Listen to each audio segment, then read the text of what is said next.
Hello everyone, today I, Aditi Maheshwari and my team member Rahul Pandey will explain you about rate monotonic scheduling and stack resource protocol.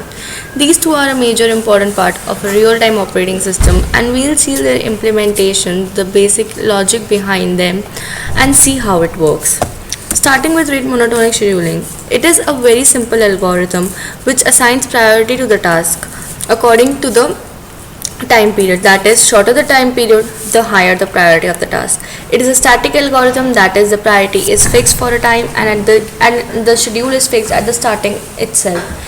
It does not change the schedule as the new periods enter, and so it is the optimal among all the fixed priority assignment. That is, no other fixed priority algorithm can schedule a task set that cannot be scheduled by rate monotonic. So there is a formula given for checking if it's schedulable or not. U is the utilization factor, which is calculated by summation of from 1 to n of all the process of computation time over time period. Computation time is the time required by them for the processor, and time period is the time period after that it would come again into the system. It should be less than equal to n into under root 2 to the power n minus 1, where n is a number of process. It is further derived by some algorithms given by some scientists, and it is verified. Now we will see the implementation of rate monotonic, and we will see the code first. The code of the rate monotonic scheduling algorithm is here as follows. We have defined the process as a struct and we have given some parameters to it so that we can understand how it will execute. To understand the code better, let us go to the execution part. First we'll compile the code and then we will run it. Now it will ask for the number of process. Let's say there are 3 number of processes. The start time of process 1 is 0. The computation time it requires is 5 and the time period is 10. Similarly, we'll enter the same values for other 2 tasks as well. Now first, if the code that we have written, it would check that whether the task set given would schedulable or not. If it is schedulable, then it would give the schedule as well. So here is the schedule.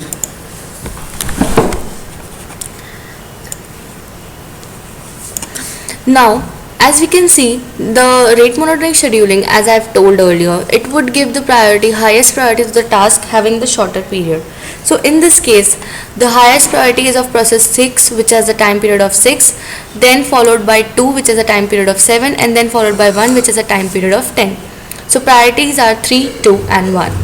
At t is equals to 0, there is only process 1 in the system, so it will execute to 2 units. After 2 units, process 2 will enter into the system and it would take computation of time unit 2. It will execute only for 1 unit. After that, in the third unit at t is equals to 3, the process 3 will enter into the system and it would take 1 computation time to execute. Since it has the highest priority, it will preempt all the other 2 tasks. After completion of task 3, the task 2 will continue its execution for 1 more unit of time because it has higher priority than task 1. After its completion, the task 1 will complete the rest of the 3 units of its time, and so the rate monotonic scheduling algorithm has produced a schedule in which all the 3 tasks meets their respective time periods and complete their execution based on their priority level. Now we will use this scheduling algorithm to understand the stack resource policy, or stack resource policy can be better called as immediate priority ceiling protocol. It is a protocol which works with both fixed and dynamic priority. The only difference between SRP and PCP, it prevents deadlock as well as it supports multi-unit resources and stack sharing, which is a drawback in PCP. PCP has multiple preemptions but SRP doesn't. So what does it do to prevent the multiple preemption? It makes sure the task cannot start executing if it does not guarantee all the resources in the first place. So it can be implemented by both fixed priority and dynamic priority schedulings. In our case, as we have already seen the rate monotonic, which is a fixed priority scheduling, we'll use that, and in that case the priority would be defined as the period. If in case you try to implement it using earlier deadline first, then the preemption level would be defined as the inverse of the relative deadline of the task. The rule is very simple and clear. The task that arises at time t can start executing only if it has a higher priority task and its preemption level is greater than the current system ceiling. To understand it better, first we'll have a look at the code. Now, the code in this code we have entered a few very number of parameters, let's say. Now, since we are talking about resources in operating system and specifically in real-time operating system, resources are very short and they have to be taken in consideration along with to meet the deadlines, because if the deadline is crossed, maybe the system would fall into crash if it is a hard deadline. Now, in our execution case, we have taken two semaphores, that is, we are considering two resources, and for each resource we have defined one semaphore to make a control. A process can need only one resource or both the resources, and along with that a different execution time of any resources. The scheduling algorithm have to plan in such a way that all the requirements are met in time, as well as the resources are released before the other process needs them. To understand this code better and to see how it actually works, we will go to the implementation part itself. Now again we will compile our code and then we'll run it. The number of processes are 3. The start time of process 1 is 6. The non-critical task duration, that is the computation time for which it does not require the lock, is 6. And the deadline for the process 1 is 10. Now it will ask the duration for semaphore 1, that is the resource 1 and 2 if it requires, and we give 2 value in each. And it will ask if semaphore 1 is required before 2, that is resource 1 has to be acquired first before resource 2, and that in that case we will say no. The same process has to be repeated for process 2 and we will enter a few values for that. And in this case we are considering process 2 does not require any resource of 1, but it requires 4 unit of resource 2, so that we have given it as that way. And in the process 3 we are considering that it requires 0 time for process 2 resource 2 but 6 unit of resource 1. Now as we have entered, it is given that it is schedulable and the schedule is ready. To understand the schedule better, let's first divide the terms as they are said. Non-critical is the part in which it does not require any semaphore or resource equalization. Now at t is equals to the according to the rate monotonic, the deadline of process 1 is 10, process 2 is 20 and process 3 is 30. So automatically the priority order is 1 followed by 2 followed by 3.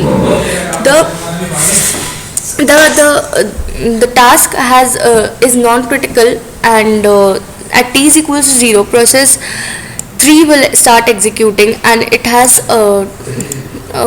1 unit of non-critical task as it is said here, so it will execute. Now at t is equals to 1, once again there is no process in the system because the process 2 will enter at 3 and process 1 will enter at 6. So it will acquire a lock at resource 1 since there is no other process of higher priority. Now as it has required lock at semaphore 1, now at t is equals to 3, the process 2 will enter into the system. Although according to the rate monotonic scheduling that we are using in SRP, the process 2 has higher priority than process 3, 20 and 30. But since process 3 has already acquired a lock at semaphore 1, now process 3 and semaphore 1 is to be shared between process 1 and process 3. So process 3's priority has been raised to the priority of process 1. That means if the process 2 is here in the system, it will have to wait because now process 3 priority is raised to the priority of process 1. This is what SRP is all about. So it will execute for the next 6 unit of time as it requires 6 unit of time for semaphore 1. At t is equals to 6, as it completes its execution and releases the semaphore 1, task 1 will enter into the system. Now task 1 requires 6 units of non-critical time, its deadline is 10 and it requires both the semaphores of 1 and 2. And according to rate monotonic, task 1 has a higher priority than task 2 because it has a deadline of 10. So once again task 2 has to wait and task 1 will complete its non-critical task execution, followed by it will acquire lock at semaphore 2 and it will acquire its lock at semaphore 1 and completes its non-critical task execution for the next 6 units of time. It would acquire both the locks and it would complete its execution. After that, task 3 and task 1 have completed. There is only task 2 left in the system with a deadline to 20, and it required the non-critical task for the 1 unit and requires 4 unit of semaphore 2. The task 1 will end its execution by releasing both the semaphores, which would be acquired by task 2, that is only semaphore 2. It would acquire semaphore 2 for 4 unit of time and it would execute its completion. And so this is how SRP works. I hope you guys have understood a bit of what SRP is all about and how it is implemented using RM. Thank you very much.